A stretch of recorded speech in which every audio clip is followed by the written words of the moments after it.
started talking to people about what they knew about Indians in Mississippi. And most people know very little, very, very little. So we wound up going to the Choctaw Reservation on spring break. All these students here, they spent their spring break running all over the reservation near Philadelphia, Mississippi, writing and reporting stories and taking photographs. A group also went to the Chickasaw Nation out in Oklahoma. Chickasaws used to live in North Mississippi before Mississippi and federal government ran out for 3 days back before spring break. So I want to introduce the students before we go any further. Lana Ferguson, Puru Dibachi, Josie,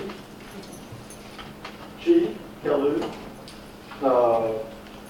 Slade, Mitchell, Ariel, and Zoe. And there are about, another 6 students who aren't here because, guess what? They suffered the curse. They graduated. They had to leave, and they could not be here. I want to also mention that Nikki Harris supervised our photographers, and she is not here. She's out of town.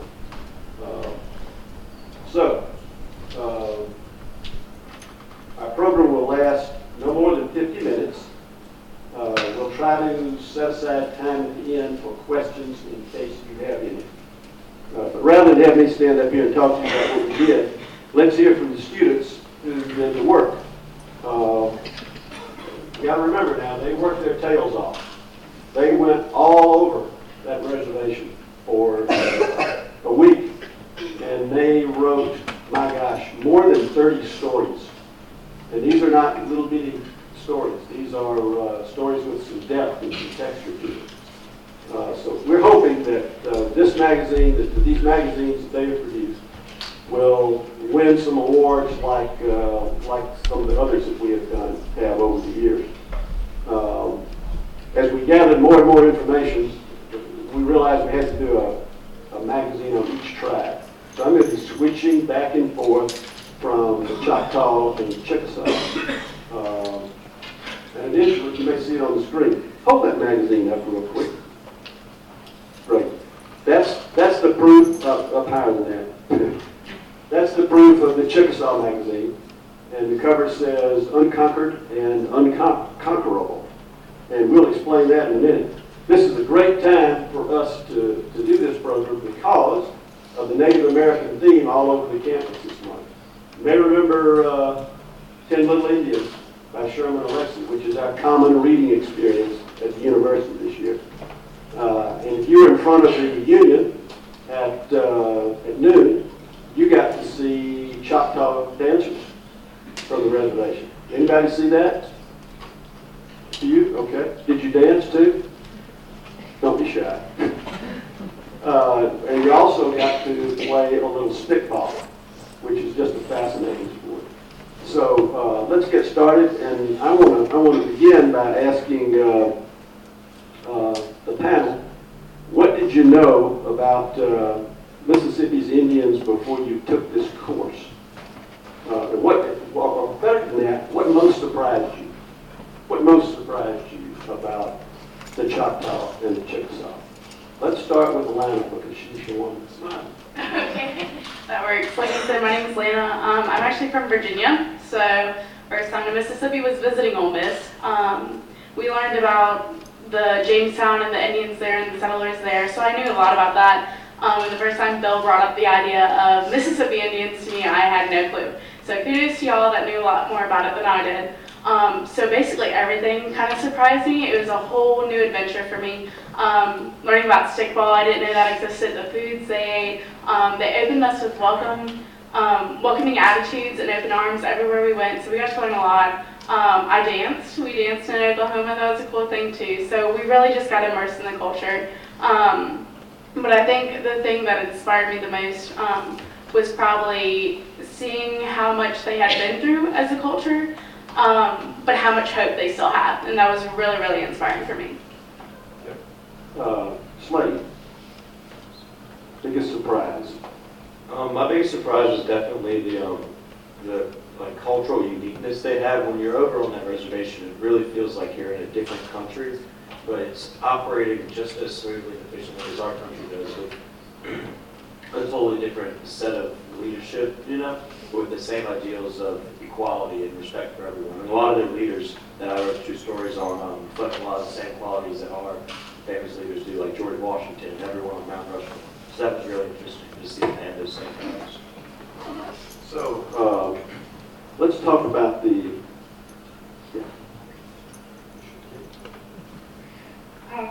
One thing Bill failed to mention was that he has 2 international students on his panel, but as soon as I went to report, so I think we both have different perspectives on that. Right. Because I'm from Africa and you're from India.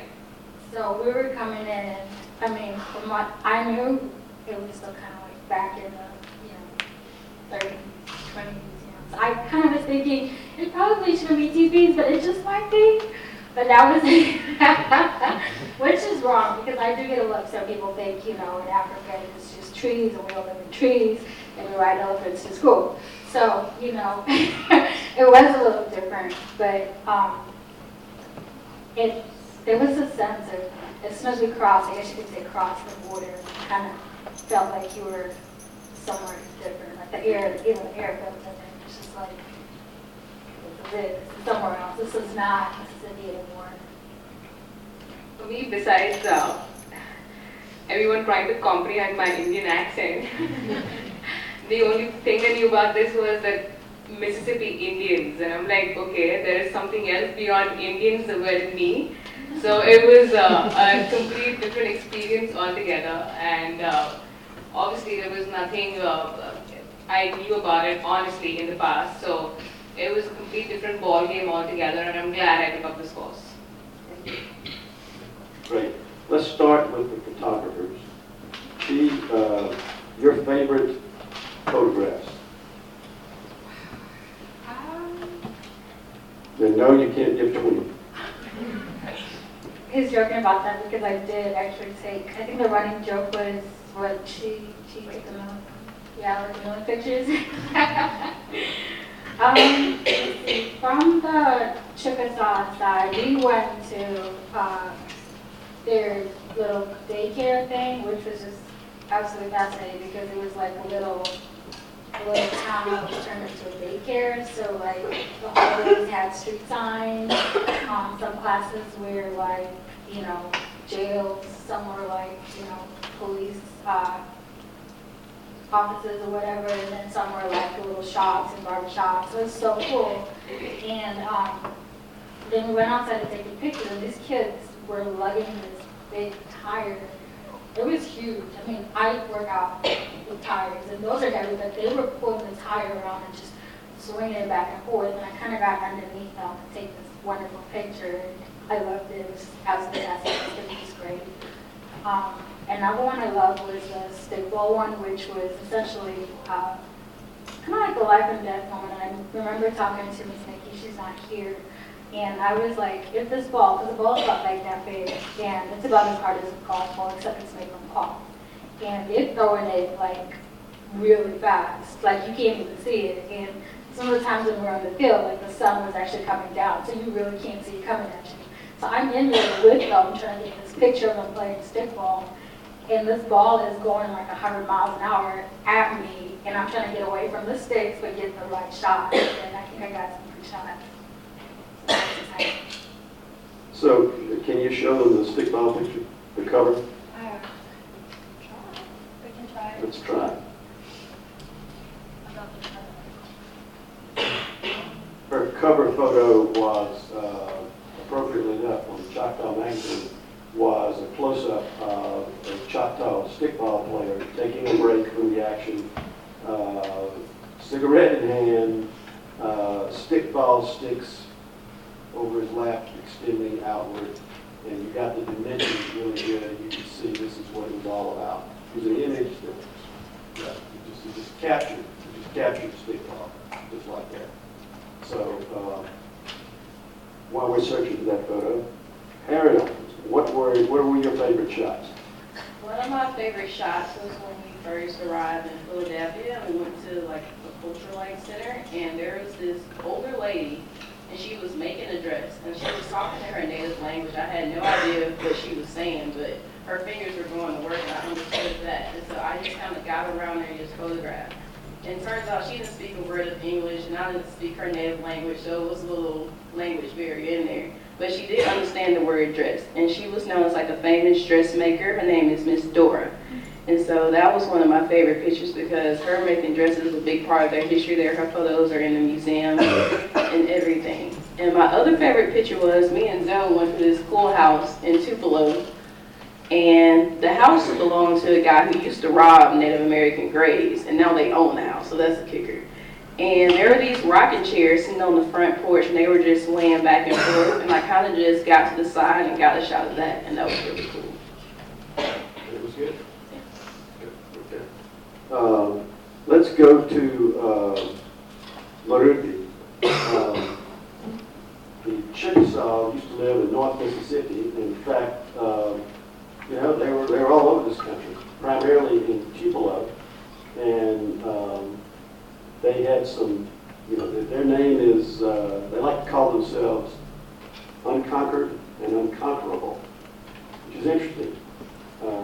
They feel like they've never been defeated in battle. In fact, Maruti, tell us about how they were on the battlefield. Who they run into? It's pretty surprising that, you know, not too many people know about the history of, you know, the history of the tribe. So it's that over the years, you know, what history textbooks have tended to look at was they have glorified the Spanish explorer Soto, and you know, who discovered, apparently according to them, who discovered the Mississippi River. But of course, before he got there, you know, they were nearly wiped out by the Chickasaws, you know. So the Chickasaw were a powerful and advanced tribe, and they covered parts of northern Mississippi. I'm just getting my facts right. Northern Mississippi, northwestern Alabama, western Tennessee, and present-day western Kentucky. So what's surprising and what's impressive about their history is that they didn't glorify the men in their, men as the leaders. Here, unlike many other tribes, you know, the women were often the strategists in war. They were the planners. They would go and battle. On the other hand, the men were the warriors and leaders. So the Chickasaws were kind of, I mean, they were always well armed, and before anything they knew, the Spanish came into, and you know, they won against the Spanish, followed by which they were European settlers who got in a century later, and they were British traders, and then there was a lot of trading of goods and you know, guns involved. And then later on, what happened was the French came in, and the French thought they could defeat the Chickasaws, but that didn't really happen. And they tried twice, which is one, the Battle of Akia, and they lost that again. And exactly a year later, they tried their luck again to defeat the Chickasaws, but then again, the Chickasaws are undefeatable. Says our power. Thank you. Josie Slaughter did a piece on religion among Mississippi Choctaw. And Josie, what are the primary religious faiths among the Choctaw here in Mississippi? So nowadays it's just kind of like the rest of America, or at least the South especially. A lot of Christianity, mostly Methodist and Baptist, is what the majority of tribal members go to, but they have tons of different denominations of Christianity throughout the tribe and different churches that they attend there now. And one of the minor things, they do have their, it's not ancient, but I guess their native beliefs would be that it's very, it's more of a spiritual rather than a religion. And they believe in, like they used to believe in a God and that everything had a spirit. That we have a spirit that, you know, trees, nature, everything had a spirit, that life was just everywhere. And it was really cool because I got to talk to one man, his name was Doc, and he still believes in this spiritual belief system they used to have, and we got to talk about it, and he said that they believed that the human spirit was in the hair, and that you weren't allowed to cut your hair, that they had very specific rituals that you could do with your hair, especially if a loved one passed away. That was the only time you could cut it. And it was really cool to learn more about that and just what they used to believe, and now where they've progressed because of being in America and the different, just our culture along with the British and the French that came in during the 1700s and really changed a lot of their religion. So it was really cool learning about that. Now, you also did a story on Choctaw history, and there was something called the Treaty of Dancing Rabbit Creek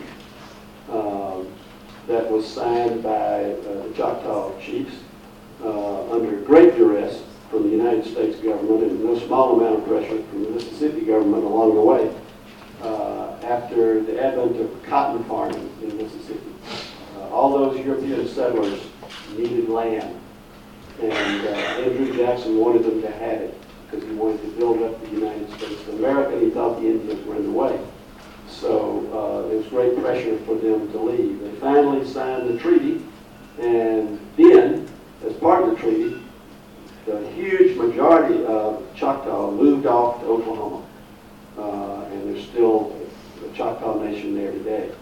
But some did not want to leave, and they stayed here in hopes of getting land that the government had promised them if they would seek citizenship. And so what happened to the Choctaw from there, Josie? So there are about 4,000 to 6,000 of the Choctaw members that stayed in Mississippi.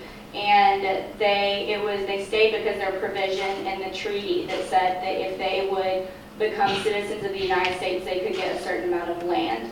But they had, I think it was about maybe 6 months that they had to fulfill this and try to become members of the United States. And it was just it's a weak point in the United States history because we assigned someone to help the Indians become citizens that was not very productive, and by the end of the time period they were given, only 69 families were granted citizenship, and so they were the few that actually got the land promised, and they were soon swindled out of that by whites who were down in the South, and they lost a lot of their land. They suffered much discrimination that at the time was being given to African Americans as well. They kind of fell into the same colored category, and so lots of discrimination, lots of poverty, and just really had a hard time with money, and it was usually just taken from them by whites who were coming in and just tricking them with writing or reading or things that the Choctaw maybe at the time weren't familiar with from our language. And so it was just a really dark time for them. A lot of disease, the flu wiped out a huge percentage. I think it brought the tribe down to about 2,000 members when the flu hit them in like the 18 or 1900s. And it was just a huge epidemic that really caused a lot of suffering. But it's so cool because like in the 1970s, a leader named Philip Martin stepped in, and he was like, we are going to pull this tribe back together. And just really, he had this mindset that they were going to fix themselves, that they could do it, that they could start working, that they could make money. And now the tribe is just doing so phenomenal. It is one of the greatest part of the state of Mississippi. Such a huge revenue for the Mississippi. They're one of the biggest employers in the state and have just really made such a remarkable comeback, I guess, that has really been cool in relation to where they were and where the United States left them after the treaty. And Lena, tell me about the Choctaw Hospital. New hospital they've got, what impact it's had, particularly as regards to diabetes. Okay, yeah, diabetes is actually a big issue among the Choctaws and Chickasaws alike, but they have this new health center. It started in March of 2015, and it's amazing. I got to go through a tour from top to bottom. It's 3 stories, state of the art. They have amazing technology in there. There's a huge dental facility as well that we got to tour in. And then also a whole part of the floor, 3rd floor, is dedicated to diabetes research and working with people. They're really on talking about prevention of it, learning to eat healthier, and how to manage diabetes if you do have it. So there's a lot of education going on with it as well. But that's just another example of how they're coming back and doing so much now. We even, I think comeback kids was kind of a term we used at one point, and they're bonding together, and it went from, I think it was just a one house basically, a one-story medical facility, so to flip that and have all the state-of-the-art technology in 3 floors that can do everything for their reservation has been really amazing to see. Mitchell, tell us about a little bit about the Choctaw court system, specifically teen court. Yeah, I'm Mitchell. So the teen court is really a really cool and interesting thing that the Choctaw have. It started in the early 2000s. Their director of court services there, Dan Minton, got a federal grant and implemented some things that other courts or other reservations have been doing and that he'd seen in other places. So basically, think of like a normal courtroom, jurors, defendants, lawyers, judge, but everyone except for the judge is a teen. And so the jury is full of people that have been through the system before, and there's a defendant that was chosen. So there's kind of a system. Not every teen that commits a crime gets to go to teen court, but if a judge sees that this child would be good for this, that this would be a good system for them to go through, then they get approved to go forward. And so the lawyers will meet with them, they'll figure out a case, and then the judge will hear the case. And so it's really cool because it involves these students and they get a chance to go into the justice system and get these punishments that probably aren't as severe, aren't as harsh. And so the judge is there to make sure that the kids don't go a little crazy, because when you have like 13-year-olds dishing out punishments, they can get kind of wild. But it's really cool that these kids get to see the way that it works from like their own perspective. So they're teenage prosecutors, teenage defense lawyers, teenage jury. It gives jury of your peers a fresh meaning, doesn't it? Absolutely. You also wrote a piece about Greenwood LaFleur, a little mini profile of Greenwood LaFleur, who was one of the Choctaw chiefs. What did he do that has made him such a controversial figure? So we talked about the Treaty of Dancing Rabbit Creek earlier, and Greenwood LaFleur was the chief at that time. And chief is kind of a loose word. He was like, they had several chiefs at this point, and he was the chief he was like the principal chief that signed it, that like represented all the other chiefs.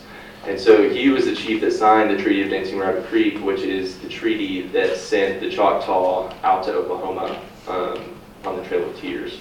And so he's controversial in the sense that yes, he signed the treaty that sent them away, but there's mixed opinions because he also managed to get a provision in there that allowed the Indians to stay, which clearly 69 families wasn't super successful.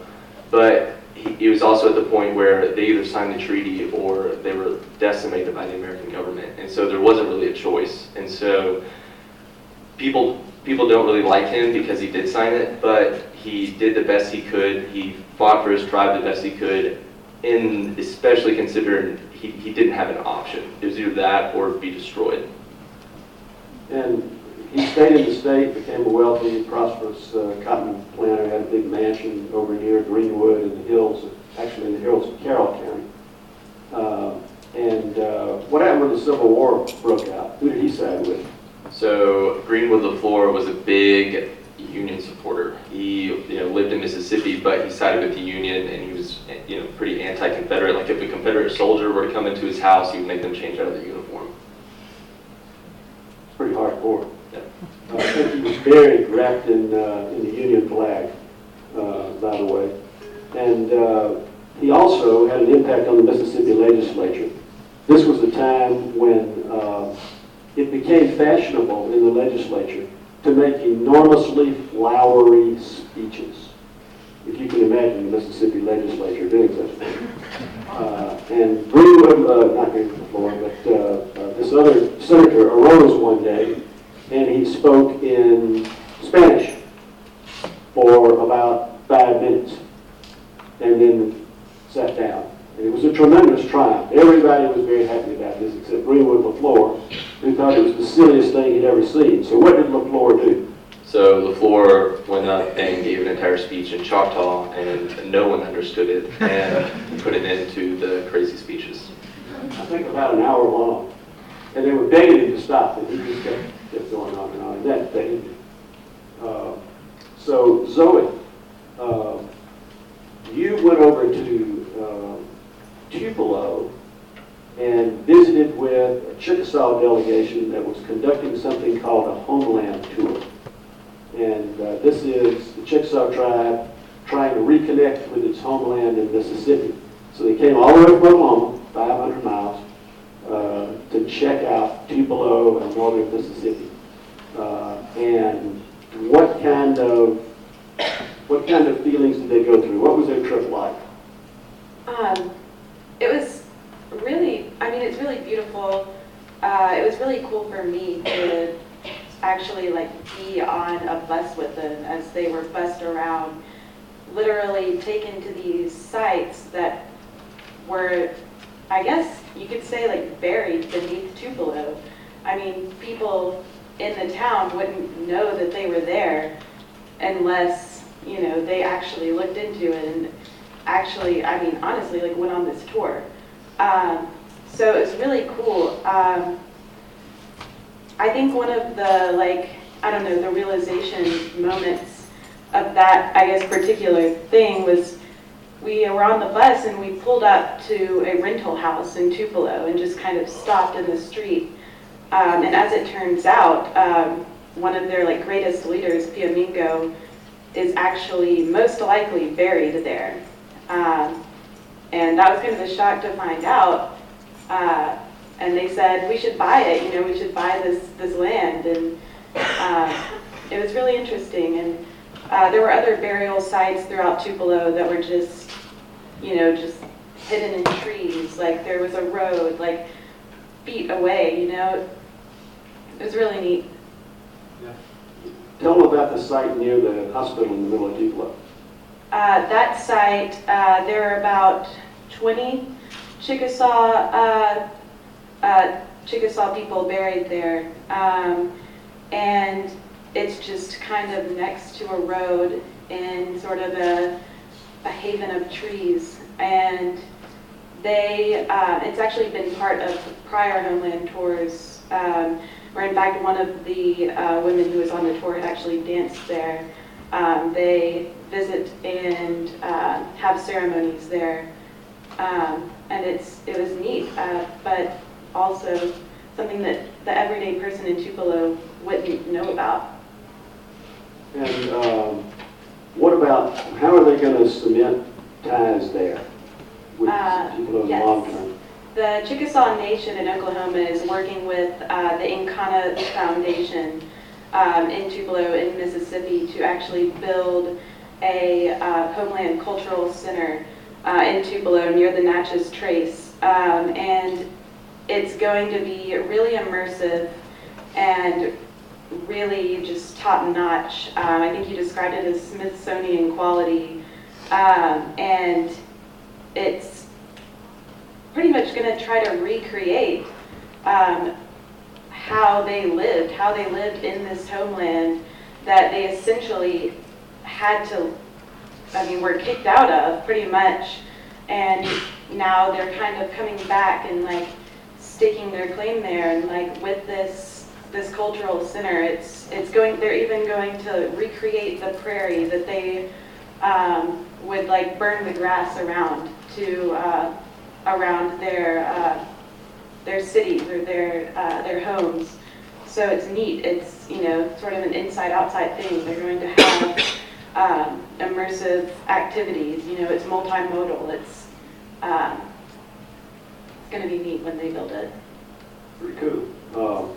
So Slate, I've been saving the best for last. You did a story on somebody. She mentioned a moment ago, Piamingo. Yeah, the missing chief. So it turns out no one knows where he's buried. People have looked forever. Scholars have many theories, one being the house on the tour, but no one knows where this chief is buried. But over the years, she's grown to be kind of a huge symbol in Tupelo. His statue's right up front of the city hall next to Elvis, of all people. You know, you've got this rock and roll star on one side of the lawn, and then this statue of a Chickasaw chief, who I guess the statue gives him a little more credit because people describe him as being kind of small and hunched over and not too physically demanding. Kind of like me. Exactly. But just like Bill, he had a way with his words where some of these speeches that he was giving, you know, way back in the days of President Washington, sounded like something Martin Luther King could have been saying, you know, about equality for all people. And that's what got Piamenko his fame and became a close friend of President Washington's, actually. In fact, he was a house guest of George Washington on several occasions, right? Exactly. And what does Nashville owe to Piamenko? Yes, so Piamenko saved the saviors of Nashville, saved the founders of Nashville. He protected them when their newly found city was going to be under attack.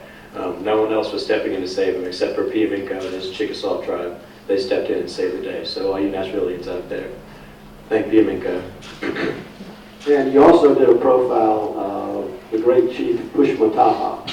Yeah, a little bit different than Piamenko. Pushmataha was the Choctaw tribe during probably one of their least fruitful periods under Andrew Jackson, where Pushmataha was one of the only leaders to stand up to Andrew Jackson's attempts on taking away all the Choctaw rights. He led a ragtag crew of Choctaw chiefs and other warriors to march all the way to Washington from Mississippi to get directly in Andrew Jackson's face and tell him, I will not sign this treaty. Eventually he ended up signing a treaty, but it was much more catered to the Indians' requests. So I want to ask this group, what was the biggest obstacle you faced in this course? I mean, these students are wondering, you go into this course, and you're told you have to do 3 in-depth stories over the course of the semester. And they take you out of your campus comfort zone, and they throw you into a reservation that you've never been to near Philadelphia, Mississippi. And you're told, swim. What was the toughest thing about the course and about what you did in the course? Lana. Okay, the toughest thing I would say for me was having too much. I actually read an article on Chickasaw culture as a whole, and the people, like I said, were just so welcoming, and they had so much to share, and there was just so much to write about, I think, and you wanted to talk to everyone, and you wanted to do everything, and we were only in Choctaw for a week, so we were all running around doing as much as we could, and I think we all just had too much. We couldn't put it all in there. So that was definitely the biggest thing for me, other than time, because of course time management is always a thing. So I advise working on your articles as they come. I think you should tell them about shooting a bow and arrow at the spring festival there in Oklahoma. Who was the only person in our delegation that hit the fake deer with the arrow? I don't think you were the only person. Bill did a good job, but I did archery in like middle school, so I had a little curve on them, but yeah, we did get to do that too, which was really cool. So, what do you think, Slade? What was the toughest part of it? The toughest part about it for me, well, I covered an education story, and so I went into one of these schools and had to try and coax these Choctaw middle schoolers to talk to me. You know, this tall white guy they'd never seen before. You know, asking them how their education system has changed and what they thought about it, and so. It was a different kind of interview than I've ever had to try and get before, you know, from someone who is not necessarily going to be very open about talking to you. And I feel like a few of us ran into those kind of problems there. So that was interesting, learning how to interview in a sort of challenging environment. So what do you do when you're in that situation? I guess you just try and appear as casual and non-formal as you possibly can and relate to them. Like I went up to a baseball game to try and talk to some parents, and at first it took a little bit of them wondering why I was there and kind of assuming I was going to be writing something negative, you know. But so once you convince them that you're a friendly person, you know, and that's not the kind of character you have, then they'll start talking to you. Establish rapport, okay.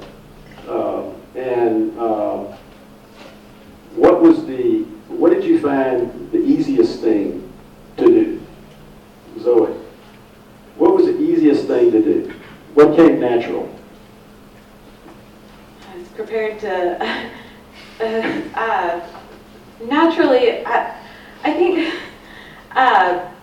you know, this is kind of the same answer that I'm going to have as far as difficulty, but once again on that homeland tour, we spent the whole day, you know, either on a bus with this group of people from the Chickasaw Nation visiting Mississippi, visiting their homeland, and or walking around these places with them.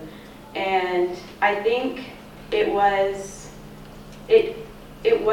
came natural to kind of understand what their connection was to the land and to the sites that we visited, because they were so open to share their feelings of being there. And you know, there was joy for being there, for seeing these sites. There was also sadness because they left them, and some of the sites they left were unrecognizable without even, you know, a sign marking the history that had taken place. There was like one small sign that marked the Battle of Ikea in like a neighborhood with a school next to it, but otherwise you wouldn't have known. So I think it was kind of, that part came naturally, but what was difficult was being able to convey that in words, I would say. Do you think it was, it helped you that you had kind of magazine lead to play in? Yes. You could do more? Yes, that definitely helped. And same as Lana, same as all of us, I had so much information, and having to condense that and also get across the feeling, the underlying, you know, the feeling of their difficulties and their like joy in coming back. So what she's getting at here is this emotional connection that she was able to see between Native Americans who've been long denied a real up-close visit to their homeland, and now they're back, and they're seeing it, and they're going through these conflicting emotions. The land was ripped away from them. They've heard these tales that have been passed down through their family, passed down through the tribe for decades, for over 100 years, much more than 100 years in fact. And now they're in the land itself that their forefathers spoke about. And you can watch people walk up and touch trees. I mean, come on, touch a tree. But you think about it, out in Oklahoma, for example, there weren't many trees out there. Certainly not like these big old oaks. And they're just touching the tree and caressing it. You can hear them say things like, you know, my relatives may have seen this very tree. They may have been here. They may have stood on this ground. And you watch this kind of thing develop. One of the advantages of magazine pieces is that you can delve into that. You can put it into context. You can do the different layers of emotion. You can make it visual. And we did a lot of talking about how to write, and a lot of talk about how to write visual, so that you're presenting pictures to people, kind of like somebody makes a movie. You know, the movies generally start one of two ways. One is the long shot. You know, you're looking at something from way away, and then the other one is a close-up. You start by zeroing in on one person and something that they're doing. Writing a magazine story is very much like that, especially when it's got an emotional tone to it. So one of the things I got to watch, and it was my great pleasure during this semester, is watching the writing progress as students start to get it. That's one of the advantages of this course. And if you get a chance to take it, I think all of these students would tell you, if not, don't tell them around me, okay? But all of these students would tell you that it's worth it. But I want to ask each of you now a question. What did you learn? What did you learn about the course, about yourself, and was it worthwhile? And I'll start with Lana. I learned a lot about myself. I think kind of you college kids, you think you know a lot, you think you know a lot of things you don't actually know. And to learn this entirely different culture was literally 2 hours south of me. I was faced with a lot of new information. So I learned a lot about them, and through that, I learned a lot about myself as an interviewer and as a reporter. Because I was dealing with a whole other culture, I kind of had to approach it differently than like a journalism assignment and like 377 where you're interviewing people about certain people that are your friends or that you see from day to day.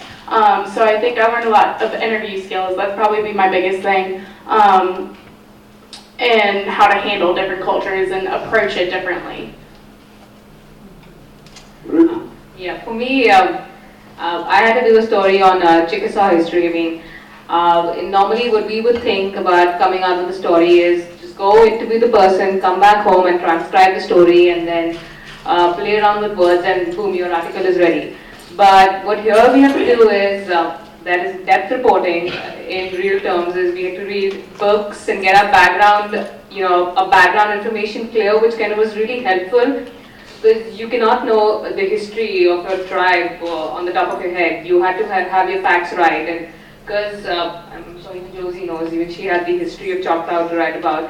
We had a timeline of events and we could not possibly present all of that. So, I mean, Professor Bill really helped to condense the entire information and get it down to the number of pages we've used to write the story. So I think what I really learned in this course is, yes, it did hone my writing skills, which are quite different from where I come from, and learning that writing a story is more than just going and doing the interview. So yeah. Okay. Josie. Yeah, like Marubu was saying, I mean, I remember, we were actually laughing about this earlier, I remember when Bill was handing out our stories, he hands Marubu this giant pack of stuff on history. I was like, that is so unfortunate. Like, I could not do that. And then he walks over and hands me the same thing, and I was like, oh gosh, I'm gonna die, because I was a freshman at the time. It was me and Slade, it was 2 freshmen.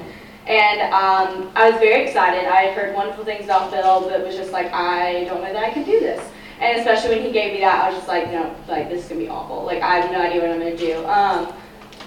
But Bill was so helpful throughout the whole thing. Like, he helped us condense everything. He did not make it overwhelming. We had time to read, we had time to study before we even went and did the interview. So when I finally got there and was talking to people about history or religion or whatever the topic was, I knew what was going on. And I think something I learned about myself was how I deal with having to go in for an interview with people you've never met before. It's very intimidating, because you never know, like Slade with middle schoolers, you never know if they're not going to talk and like what you're going to do, or if they're going to talk so much and you don't know what you're going to write. Like Lana was saying, you just have so much information, and I really learned how I deal with interviewing people, and learning how to just keep calm, stay collected, and just make it natural. And that was something that I really needed to work on, especially as a freshman. I'd never done anything like this before. So learning how to interview, learning how to write was definitely a critical thing that I learned, and it was so worth it. Like, I mean, if nothing else, just to be in a class with Bill, like his knowledge and his, like, just what he teaches you, it's so helpful, and he's so amazing. And it was wonderful to go on the trip and to learn so much more about a culture that's literally 2 hours away from us, and you just never think about that. And it's really, the class itself opens your eyes to so many things, whether you're doing stuff on Indians or, down in New Orleans about food. Like, it opens your eyes to so many new cultures, so it's definitely worth doing. Okay. She. Okay. One thing I learned was, I think you guys have experienced that too,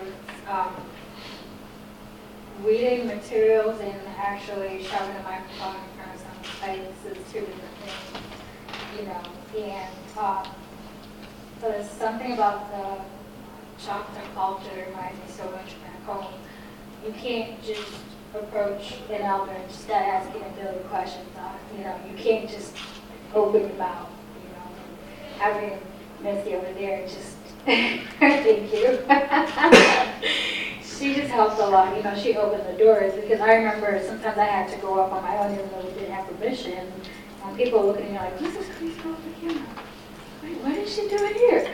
And initially I was just asking a million questions, but nobody was really saying anything at first because they didn't know who I was. I wasn't one of them, and I wasn't approaching them properly, you know. So I had to take a step back and like, how do you talk to these people? You know, they're different, but they're the same. But you can't just talk to them anyhow. So that was one thing I learned. You know, you learn how to approach people. You learn how to talk to them and get them to open up so that they're not posing for your pictures. You know, you kind of want to catch them being natural, being themselves, trying to get the real story, not something that, you know, they want to say to make you happy and go away and be calm. So that was one thing I learned, and I think on this paper forward here. That shot right up there, that was captured. I was out there before the sun came up, so I didn't get any sleep at all. That week, Ariel was my roommate, she and I were out, you know, we had a lot to capture, you know, with all these writers, which is fantastic. But, you know, knowing what you need to do and what you need to get done and realizing that you can sleep afterwards, that was something I learned, you know. And now that I see these pictures, it was totally worth it.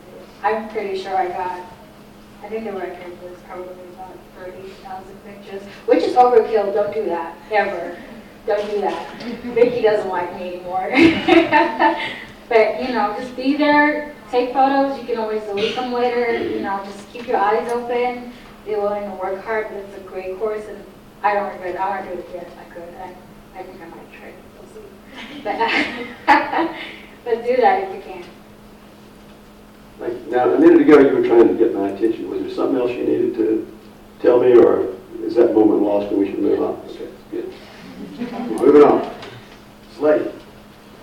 So I really learned that getting out there, and especially in this new environment, when you have no idea who you're supposed to be talking to, what the right kind of people to talk to look like, you can find the greatest quotes and the greatest bits of information from the most random people. You know, the 12-year-old girls sitting at the baseball game, the parents cheering loudly over there. Anyone can give you that really cool quote that you need that send your story in a totally new direction.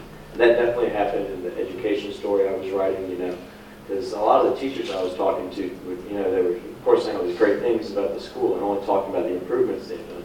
Then I started talking to students, and one girl mentioned that in her freshman year of high school, kids were, quote, you know, fighting, drinking, and smoking in the halls. And so then that automatically turned your story into something totally different, which was something really cool, that you can be on your feet there and have your story change just from talking to someone random, which is something I appreciate. And those, you got new administrators that turned the school around and made tremendous improvements. Right, and you wouldn't have gotten into that as deeply had you not run into that person. Okay, let me just interject something here. One of the things that you're seeing here is what I call the vacuum cleaner effect. When young journalists start reporting and start trying to do this for the first time, they realize how important all the little things are. The little details that you notice along the way to the story, coming back from what you think is the story, while you're at the story, while you're reporting. These wonderful details that make a story that you pick up by becoming a human vacuum cleaner. You know, what's on somebody's desk, what's not on their desk, what's in their bookshelf, what's not in their bookshelf, what do they wear, what kind of office is it, what's their house like, what's put up on the mantelpiece, what do they honor, what do they not honor, a million questions. You can't possibly ask all the questions. But if you're literally a human vacuum cleaner and you're sweeping up everything in sight, it's going to make your story better. You're going to come back, and then your problem is not going to be that I don't have enough or what am I going to write. It's what am I not going to write, because I have so much. I'm Mitchell again. So the thing, I'm going to take it a slightly different direction. The thing that I learned that I took away from this class the most was the actual, what I've learned about writing from Bill. And so what he was talking about being a vacuum cleaner, hearing his stories, talking about journalists that literally learned how to read upside down. So whenever they would be in interviews at people's desks, they would, oh, what's on his desk over here? What's he got going here? And literally just being, I'm not sure if that's like a good thing to do or not, but literally being like this vacuum cleaner that just absorbs everything. And one of my favorite takeaways was that So obviously this was a writing class, but before we left for the trip, before spring break, it was really a reading class. And just learning, Bill would show us these articles that were so well written that it really just taught me not so much how to write well, but what good writing sounds like the beat that it has. And so learning what I should be aiming for was one of my favorite things that I got to learn about, was being introduced to really good journalism. And not that I replicated it super, super well by any means, but having that, just like learning what good writing sounded like was my favorite takeaway. Great. Aaron? Well, about at 5 a.m. every morning, I think me and Chi were off in our cars headed out. It was like 12 writers, 2 photographers. You see the levels. I think what I learned the most was getting people to trust me, because we were on the tribe and most of the people didn't look like me and Chi. And so we were just out. I went to the high schools. I was everywhere. And like at one point, I think I had the police calling me because they were just like, there's a girl in our neighborhood taking pictures of houses. And I was just like, but Misty got me out of that. I was a little freaked out. I never had the cops call me. Call a day. Call the lead reporter. And it was just like gaining trust with people. I think I spent a whole day at a high school with all the kids. And when I first got there doing breakfast, they were just like looking at me, because at the time I think my hair might have been blue. My hair changed a lot. And they were just like looking at me. I could see all the eyes, and I was walking around with the principal. And then by lunchtime, me and the kids were taking selfies together. They were showing me their games, their classwork, and all of that. So it's just about coming in, just not being like a crazy person with a camera. It's about getting to know the people. Come in, like sit your camera down and just observe, and then go back and photograph. I would say the good tip. And just go on the trip with Bill. I think in May it'll probably be my 3rd trip with him. It's a great experience. So I just say take advantage of everything. Zoe? Going back to that human sponge mentality, that's kind of what I learned about myself, that I actually did have the ability to do that. Because normally I'm kind of a quiet person, and sometimes that actually helped me to be able to pick up on like maybe an exchange between 2 people, or the plants, the flora and fauna that surrounded us as we walked around, and their reactions to it. So it was very cool to be able to pick up on things that in the end combined kind of like were the idea behind my story, like they were the glue. So it was cool to kind of learn, I guess not how to do that, but that kind of is inherently, I would say, within all of us, the ability to do that. That's my takeaway. Thank you. And thank all of y'all for, because really, you were the course. And what you've done is going to be shown in these magazines. It's going to be pretty spectacular. I've got just a teeny amount of time for a question or two. If someone has a question to the students, just raise your hand. Sorry, what's the title of this course? It's called Depth Reporting. And It's a 500 level course. okay. And I can never remember the darn number. 575. 577. They can't remember either. Okay, any other question? Okay, one more time. Good Lord, we could not have done this without the help of Misty Dreyfus. Misty, thank you so much. I mean, you can't imagine. And you folks can do this too. You can get the kind of spirit that you saw when I asked that last question. It was like touching a nerve. People were really thinking about what they did and how they did it. And you can do that. It takes digging, it takes commitment, and it takes being willing to learn. But you can do it. You can do it, and people that have never written a good sentence in their life can come out at the end of it, at least writing a sentence. Okay? So thank you so much for being with us today.